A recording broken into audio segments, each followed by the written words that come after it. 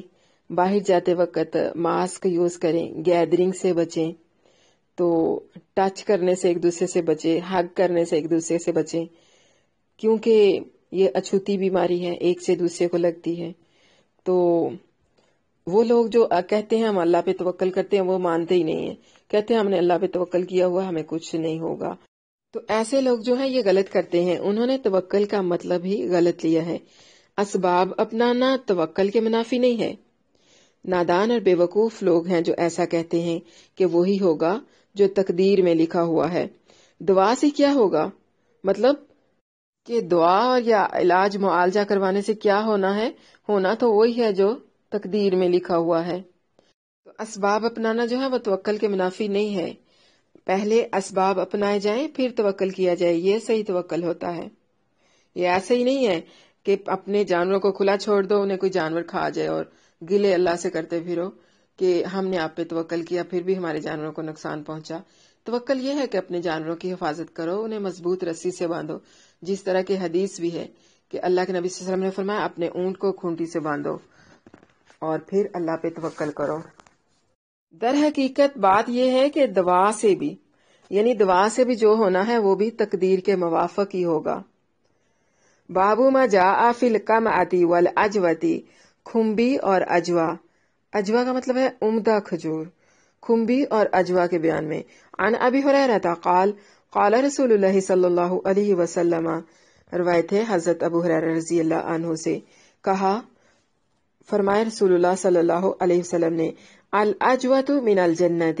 اجوا کھجور جنت کے میووں میں سے ہے، وفیہا شفاء من السم، اور اس میں شفا ہے زہر سے، والقمعۃ من المن، اور کھمبی یہ جو قمع ہے یہ ایک قسم ہے من کی، وماؤہا، اور اس کا جو پانی ہے، شفاء للعین، آنکھ کی بیماریوں کے لیے، آنکھ کی درد یا آنکھ کی تکلیف کے لیے مفید ہے۔ یعنی کھمبی جو ہے وہ من کی ایک قسم ہے، اور من وہ ہے جو بنی اسرائیل پر ایک کھانا اترا تھا، اور جو اس کا پانی ہے وہ آنکھوں کی بیماریوں کے لیے شفا ہے۔ اس حدیث کی سند حسن صحیح ہے، اور اس باب میں سعید بن زید اور ابو سعید اور حضرت جابر رضوان اللہ علیہم اجمعین سے بھی روایت ہے۔ کہا امام ترمذی رحمہ اللہ نے یہ حدیث حسن ہے، غریب ہے اس سند سے، نہیں جانتے ہم اسے مگر محمد بن عمر کی روایت سے، مگر سعید بن عامر کی سند سے۔ یعنی حضرت ابو ہریرہ رضی اللہ عنہ روایت کرتے ہیں، فرماتے ہیں کہ اللہ کے نبی صلی اللہ علیہ وسلم نے فرمایا اجوا جنت کے میووں میں سے ہے اور اس میں زہر سے شفا ہے، اور قمع یہ من کی ایک قسم ہے جو بنی اسرائیل پر اترا تھا۔ یعنی قمعۃ کا جو لفظ ہے یہ من کی ایک قسم ہے جو بنی اسرائیل پر اترا تھا، اور جو اس کا پانی ہے وہ آنکھوں کی بیماریوں کے لیے شفا ہے۔ عن سعید بن زید عن نبی صلی اللہ علیہ وسلم قال، سعید بن زید نبی صلی اللہ علیہ وسلم سے روایت کرتے ہیں، کہتے ہیں آپ صلی اللہ علیہ وسلم نے فرمایا القمعۃ من المن، یہ جو کھمبی ہے قمع یہ من کی ایک قسم ہے، وماؤہا شفاء للعین، اور اس کا جو پانی ہے یا اس کا عرق بول سکتے ہیں، پانی بھی کہہ سکتے ہیں، عرق بھی کہہ سکتے ہیں، آنکھ کی بیماری یا آنکھ کے درد کے لیے شفا ہے۔ کہا امام ترمذی رحمہ اللہ نے یہ حدیث حسن ہے۔ عن ابی ہریرہ ان ناسا من اصحاب النبی صلی اللہ علیہ وسلم قالوا، روایت ہے حضرت ابو ہریرہ رضی اللہ عنہ سے کہ چند لوگوں نے اصحاب نبی صلی اللہ علیہ وسلم میں سے کہا، القمعۃ جداری الارض، یہ جو کھمبی ہے کمعہ، یہ چیچک ہے زمین کی۔ اور فرمایا رسول اللہ صلی اللہ علیہ وسلم نے، القمعۃ من المنی، اور یہ جو کھمبی ہے کمعہ جس کو بولتے ہیں، یہ من سے ہے، اور اس کا جو عرق ہے وماؤھا شفاء للعین، اور اس کا جو عرق ہے وہ شفا ہے آنکھ کی۔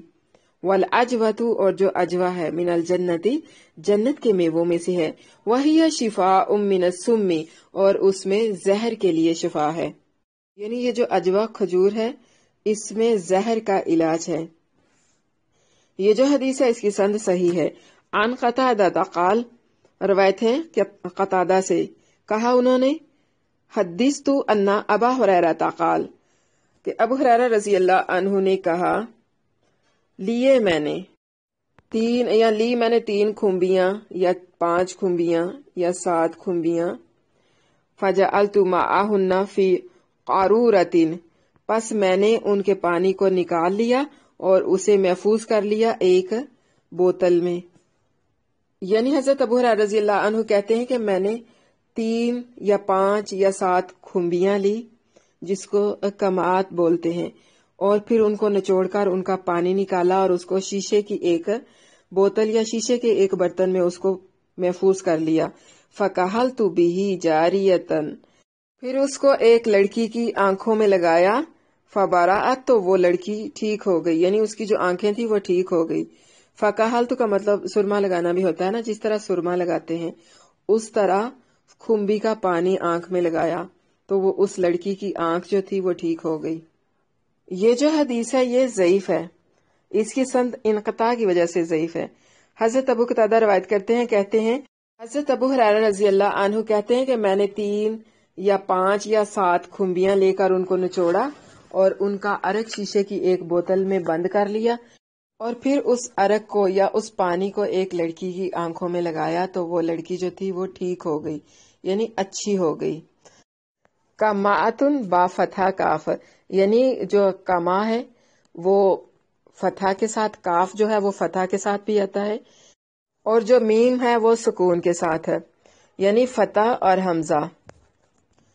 کم آ، یہ ایک نباتات ہے خودرو، یعنی خود بخود زمین میں اگنے والی ایک جڑی بوٹی ہے۔ ہندی میں اسے کھمبی کہتے ہیں۔ آپ صلی اللہ علیہ وسلم نے فرمایا کہ وہ من ہے۔ آپ کا یہ فرمانا کہ وہ من میں سے ہے، اس سے یہ مراد نہیں ہے کہ وہ حقیقتاً میں من ہی ہے،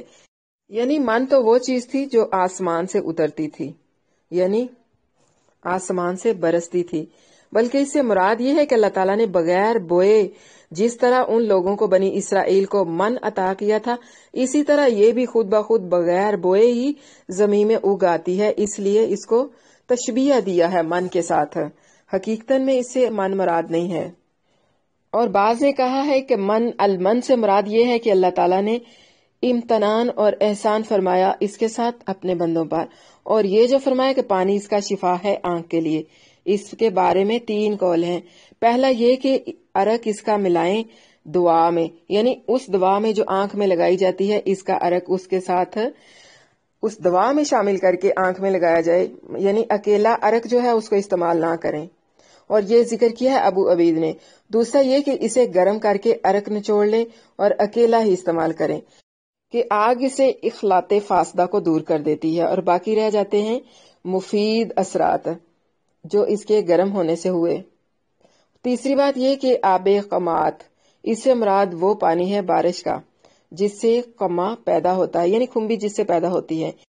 اور وہ پہلا پانی ہے کہ ایام بارش میں برستا ہے۔ اور اس قول میں اضافت ماء کی اضافت اقترانی ہے، نہ اضافت جزئی، بخلاف